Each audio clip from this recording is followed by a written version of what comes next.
Hi guys, let's continue the discussion on questionnaire design. So just reminder, so we've talked about step number 1 and 3. In this video, we'll talk about step 4, 5, and 6. So step number 4 is really determine now the form of response to each question. Which type of response do you want? You can have also open-ended response question. And again, this most beneficial when conducting exploratory research so that respondent actually can write slightly longer responses. They can elaborate a bit more rather than 1 to 5, 1 to 6, or 1 to 7. The cost is high and interviewer bias may come up. For example, what comes to mind when you look at this advertisement? You show them an ads and then you ask the respondent to elaborate. You can have open-ended. You can also have fixed alternative question or closed question. This gives respondent limited alternative responses and ask them to choose one closest to their viewpoint, which one that closest represent their ideas. Require less interview skills, take less time, but the problem is that means they're limited to this option. For example, do you think the government's tax policy has affected your business? Yes, for the better. Yes, for the worse. Not especially. So, very clear, very simple response. You can also have simple dichotomy. Choose one of the two alternative, also called dichotomous alternative. Did you make any international call last week? Yes and no. Do you like this particular brand? Yes and no. Would you support this new government legislation? Yes and no. You also have an option of asking determinant choice. Choose one of the among several alternatives. For example, please give us some information about your flight. In which section of the aircraft did you sit? First class, business class, premium class, economic class. You can also create a survey using frequency determination. This asks for an answer about general frequency of occurrence. For example, how frequently do you watch Channel 9 News? Every day, 5 to 6 times a week, 2 to 4 times a week, once a week, less than once a week, or never. Also ask, and again, it depends on your objective. You also can create a question in a survey, a checklist type.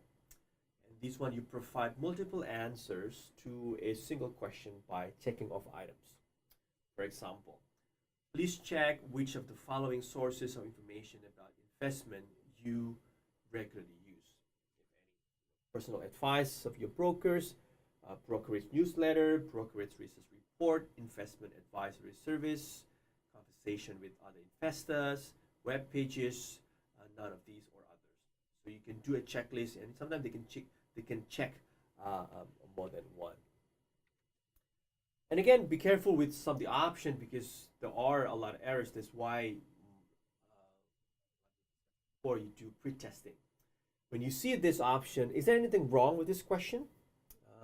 Please state your household under 15,000, 15,000 to 30,000, 30,000 to 55, 55 to 70, and over 70. Do you see any problem with this? Yes, I think you're right. So if you guess that this overlap, there are two numbers, same number, 15,000 and 15. Question answer respond 1 and 2. Then we overlap that might confuse. What if your income is exactly 30,000 or exactly 15,000? That's why you need to do a bit of pre-testing. Once you select the type of question, and then now you can start looking at determine the wording of each question. And again, some guidelines help prevent some of the common mistake. If you make sure that it's simple, easy to understand, and that's why you have to know who you sample. Complex and simple word you have assist. You can just say help. Consider. You might just think. Desire. You can just say wish. Make sure that so the wording is easy and simple, and everybody can understand what you're asking. And again, some guideline to help prevent the most common mistake and avoid sort of leading and loaded question. You don't want to ask a question where you actually agreeing to a particular topic and then you sort of force the respondent to agree with that. So are you in favor of a 15% goods and services tax imposed by the government? So you sort of like force the respondent, are you really in favor? You should be neutral, not in favor or in favor. And again, avoid leading and loaded question. Some guidelines also help to prevent common mistake in terms of the wording. Avoid ambiguity.